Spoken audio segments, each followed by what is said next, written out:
Hello friends, मोर channel के आपण मान को बहुत बहुत स्वागत है। आज का रांधमा पनीर तरकारी तार संगे काबली चना भी मिक्स कर दमा। एबे का पनीर भाजी हो गलान तार पर दे दमा सुसु आ जीरा के फुटे दमा बढ़िया से। सुसु जीरा फुटी गलान तार पर दे दमा प्याज प्याज प्याज दे सारा पर अदा और लहसुन पेस्ट दे दमा और भल से भाजी दमा। तब एबे का में दे दमा टमाटो टमाटो ऊपरे नून दे दमा।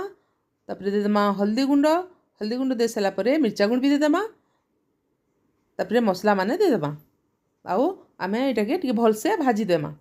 मसला आम रेडी हो गलान तापर टमाटो के टी आमे टी भल करी बिले बुला देमा। एबे आमे तार पर दे दमा काबली चना जेंटा के मिसिजे के रखी थिले आ पनीर भी तो भाजी थिले सब के मिक्स कर दमा। बहुत बढ़िया से मिक्स कर दमा। इथरे आमे पानी दे दमा। तार पर कस्तूरी मेथी भी दे दमा आ भल करी फुटे दमा। तरकारी आम रेडी हो जिबा।